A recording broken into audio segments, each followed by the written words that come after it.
Hi, I'm Dr. David Purvis. In this video, I want to tell you how to crack the code that will release you from panic, anxiety, depression, or stress. I also want to make sure you understand how important it is to crack the code, because if you don't crack the code, well, in principle, nothing much is going to change. So, what is the code? I make a distinction between external reality and internal reality. So external reality in principle, right, is the external world. So this is everything that we see, everything we hear, taste, touch, smell, etc. That's external reality. Internal reality is the world that we have inside here. So in principle, you think, well, an element of internal reality would be your imagination. Okay, but actually, your internal reality is a lot more complex. So the first level of encoding is this. All of the information that comes into your system in your brain comes in through your five senses. There is no other avenue for information other than your five senses. I hope that seems reasonable. Touch, taste, sight, smell, hearing. Okay. Now, all of the information that comes into your system through your five senses is encoded. You think you're seeing me on this video. And to a degree you are, but you're also not. What you're actually seeing, or what your eyes are seeing, is reflected light as photons hitting the retina. Now your retina has only three color sensors, which are red, blue and yellow, and of course black and white, so it's the rods and cones. So the photons hit the sensors in the retina. That information goes through the optic nerve, through various relays, etc. So it gets to the back of the brain at the occipital cortex, where your brain reconstructs a version of this external reality. Now, you're unaware of that process. You think, well, I'm just seeing this video. Well, yeah, it feels like that, but you're not. You're seeing the internal reconstruction of this video. I hope that makes sense, because it's critically important that you recognize that your vision is encoded and then decoded. I guess the simplest kind of code would be a Morse code, right? Alphabet is turned into dots and dashes, transmitted through a wire, turned back into alphabet at the other end and read by somebody. That's a code, right? One thing is changed in form and then it's reconstructed back at the other end. So my image on this screen is deconstructed into photons in your eye.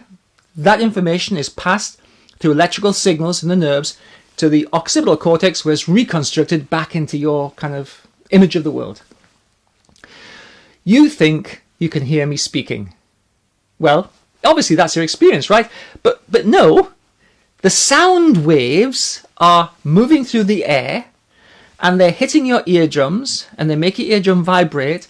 That creates electrical impulses, which is passed through various relays, and in your auditory cortex, it is turned back into the perception of sound. You don't actually know what I sound like. You know what you think I sound like because of the auditory reconstruction. And in fact, I might sound different to different people, for various reasons, actually. I might have a regional accent, and some people might pick up on that more, and some people might pick up on it less. And so people will think that I sound different, but in principle it doesn't matter much, because we're all running more or less the same kind of brains.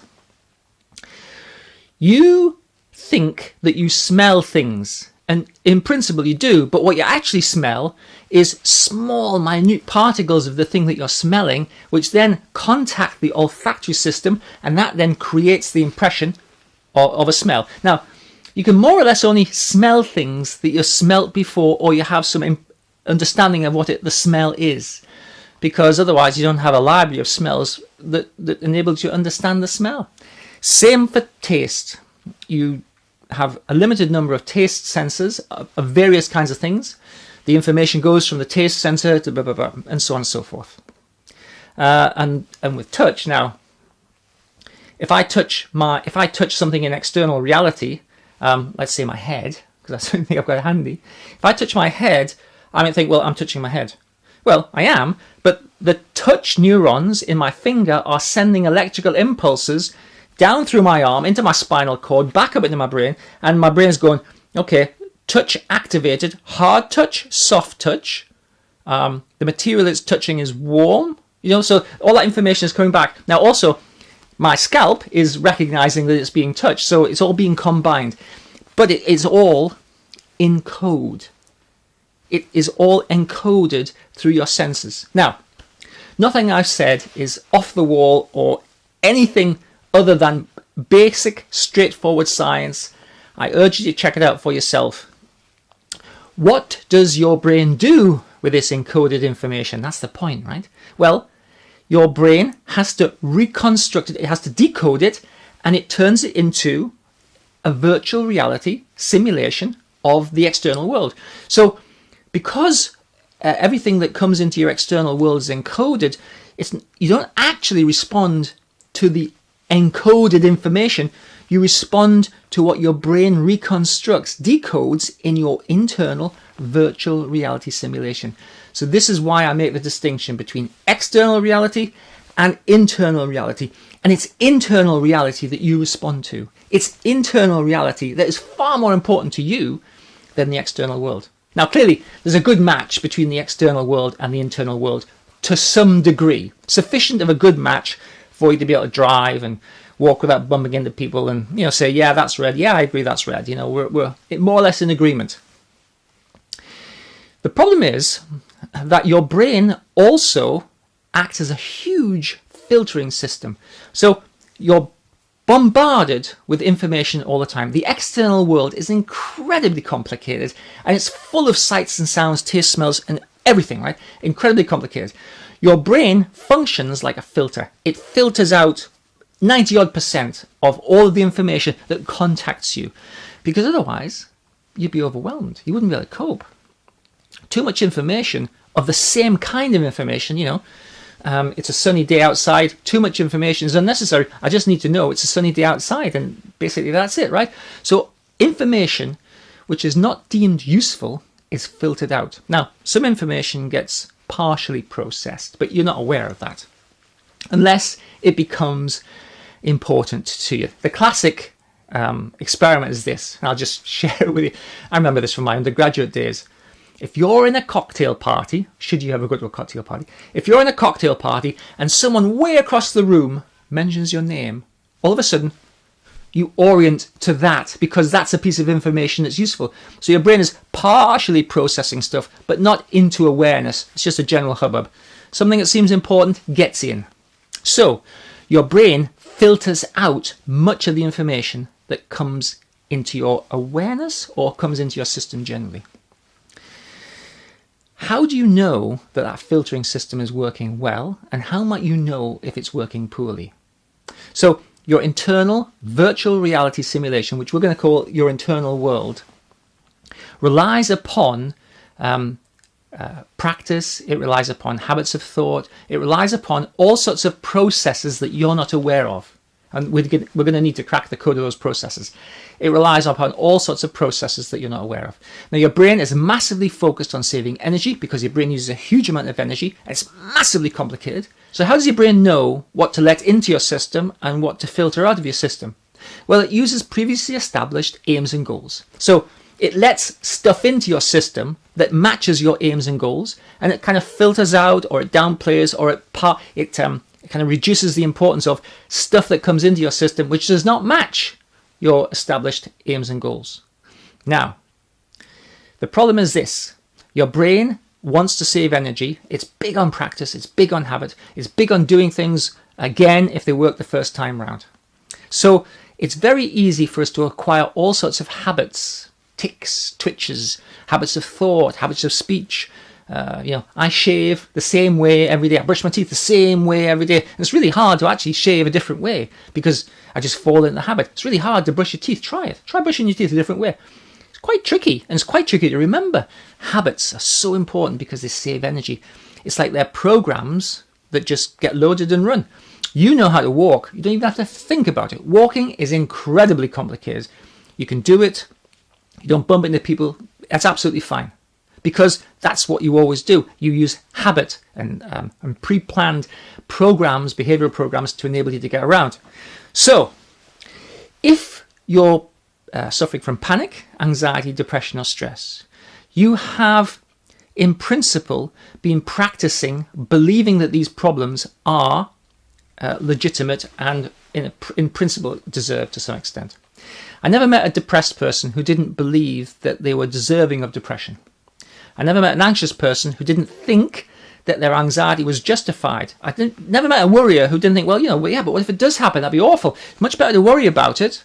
So you might not like these things, but you also believe that they're somewhat justified in coming to you. Panic's a bit of an exception.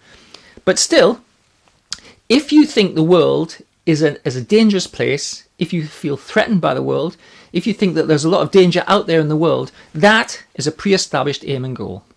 Your brain is now going to filter things. It's going to let in information which matches your belief that the world is a dangerous place, that things are threatening, that things go wrong. It's going to allow that information in preferentially, and it's going to filter out information that disconfirms that belief. It's going to filter out information that tells you the world's perfectly safe. If you're depressed, if you believe there's something wrong with you, you're not good enough, you're a fraud, you're a failure, it's all going to go horribly wrong, you're going to get found out, you don't have any value, nobody cares about you, you've got no friends. If you believe any of that stuff, your brain is going to give you experiences that match what you believe about yourself, and it's going to filter out experiences that don't match those negative aims and goals. So now your brain is actually creating for you the experience of anxiety or depression or stress, and it's creating it in here, and it's in here that you respond. You don't respond to the external world, you respond to your internal representation of the external world, because that's all you've got. You can't respond to photons and sound waves. You can only respond to your construction in here. But now your brain is biasing your internal construction.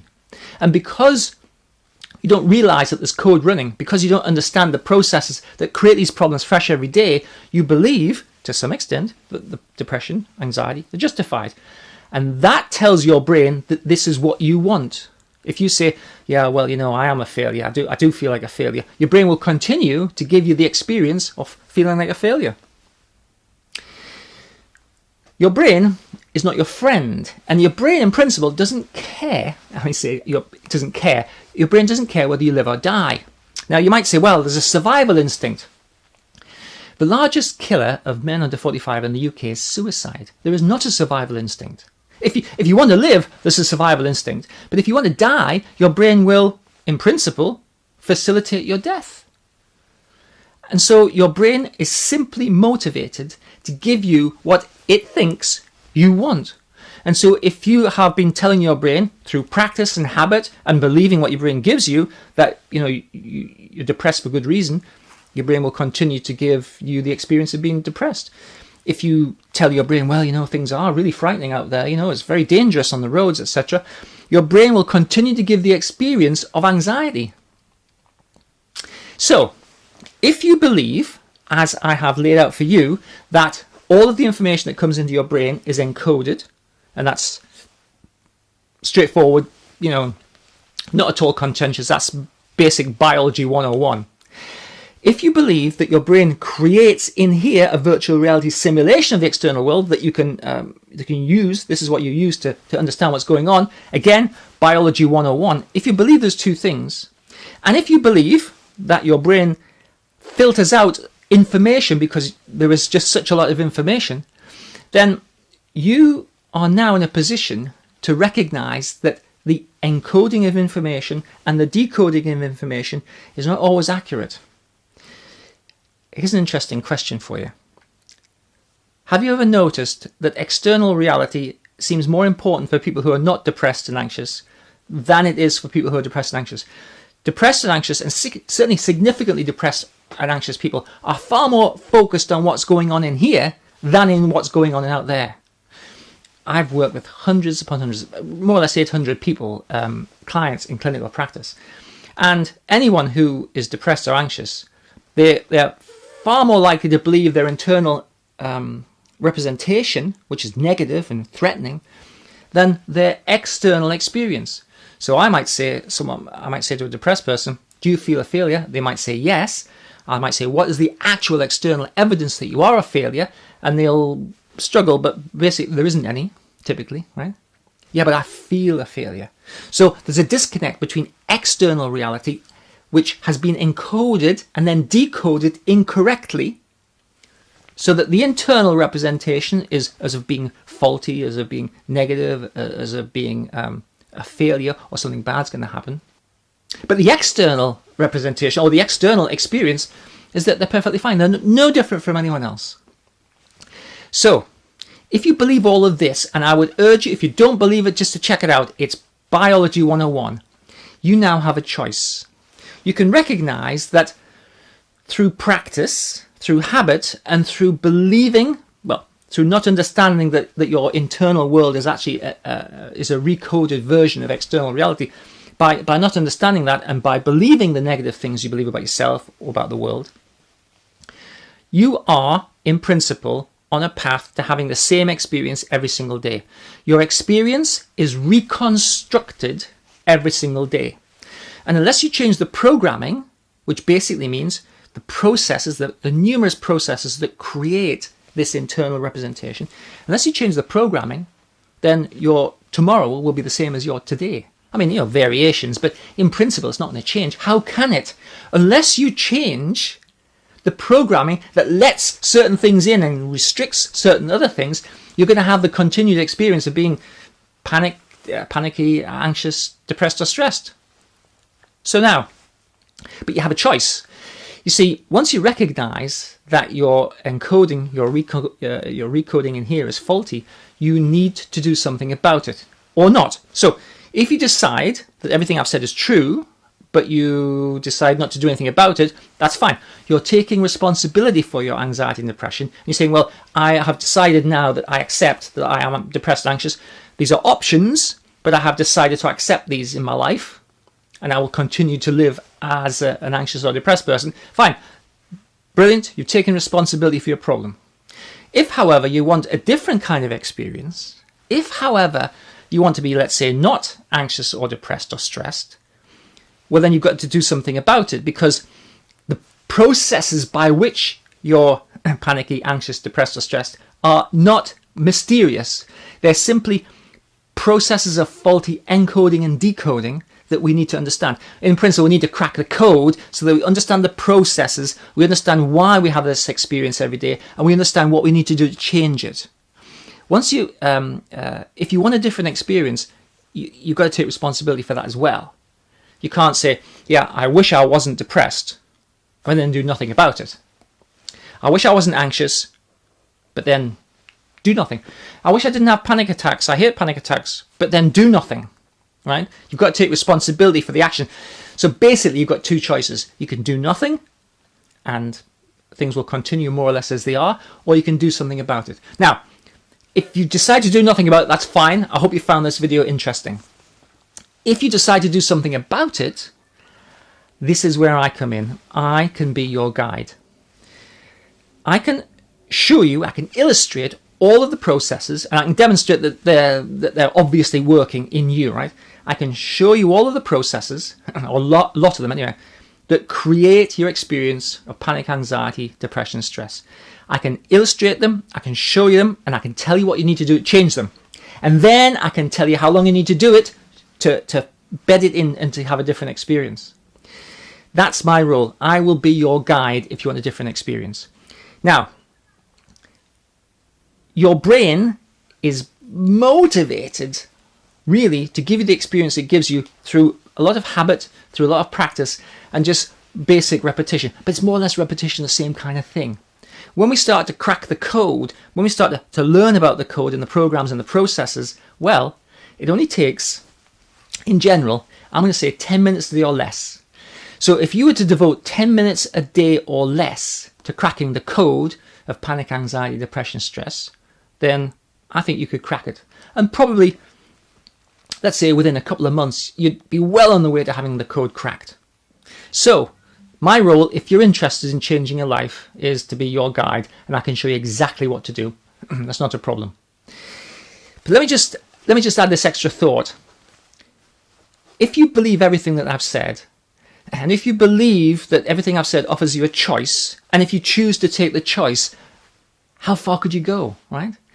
Everything that you experience is because it's being constructed in your internal virtual reality simulation, in your internal reality, right? So you might say, well, actually, I'd like to have more friends. I'd like to be sociable. I'd like to be wealthier. I'd like to be more successful in this or more successful in that. I'd like to do stuff. I'd like to travel. I'd like to whatever. There's no limitation. I mean, I'm probably not going to be a Hollywood movie star, right? That's a limitation. And I don't want to be, so that's fine. I mean, there are some natural limitations that, the external world places upon us. But there aren't, in principle, any psychological limitations. And these are the big ones that stop us from doing what we want to do. So we have the opportunity to craft, create, navigate through, and construct much, much, much more of the life that we want by decoding our experiences, understanding the processes are in action, and changing them, recoding them. Now, your brain, as I've said, is not your friend. Your brain does not care whether you live or die. Your brain does not really care what kind of experience you have. Your brain is simply focused on giving you the experience it thinks you want, that you tell it you want. If you tell your brain you want a different experience, and obviously it takes some time and effort, your brain will go, okay, it'll give it to you. My old dad, he's 99 and a half, and he would always say, oh, that's a lovely person. Oh, she's a lovely person. Oh, he was really nice. Yeah, I was really friendly. So, he'd travel on the train. He'd meet all sorts of people. Oh, they'd be lifelong friends. That he was running programs. He was running encoding programs that basically said everyone's nice and friendly. And his experience was everyone was nice and friendly. He was very popular. Well, he still is very popular, but mostly everyone he knows is gone now. So he's popular, and his experiences of life reflect the internal reality that he had. Someone else might be miserable and might say, well, people don't care about other people. And that internal reality will also come true. No one talks, no one shares, no one seems very friendly or outgoing towards them. No. So your internal reality reflects the kind of internal representation you create in here. Okay. If you are creating and every day refreshing an internal reality of fear and threat, then you're going to struggle with panic. You're going to struggle with feeling anxious. You're going to struggle to do anything which is outside of your comfort zone, which incidentally gets smaller and smaller as you go through time. But if you change that internal representation to one which is not threatened, which is one that doesn't think or assume something bad's going to happen all the time, and it takes a bit of effort to change it, of course, then you'll have the experience of not being anxious. And I love it when people come to my clinic and I say, what's been happening? And they say, oh, I forgot to be anxious this week. Yeah, brilliant. And that's how it works. You just forget to be anxious because it's not in play in your representation. You just forget to be depressed. Oh, yeah, I forgot to be depressed. Right? So you can change your experience. It takes a bit of time and effort. I'm going to say less than 10 minutes, 10 minutes a day or less, right? Over a couple of months, you can change your experience and you can have a different experience. And then, of course, to have the experience you want through your life becomes a bit of a life's work. You keep focused. If you want to be successful in business, you keep focused. If you want to be successful with friends and relationships, you keep focused. You can crack the code of anything once you understand the processes that the code is using. Okay? You can crack the code of anything and you can have the life you want. So, I know this has been a long video. You have a choice now. You can learn to crack the code or not. And either way, I wish you a happy and a safe journey. If you do want to crack the code, I look forward to being your guide. Thanks for taking the time to watch this.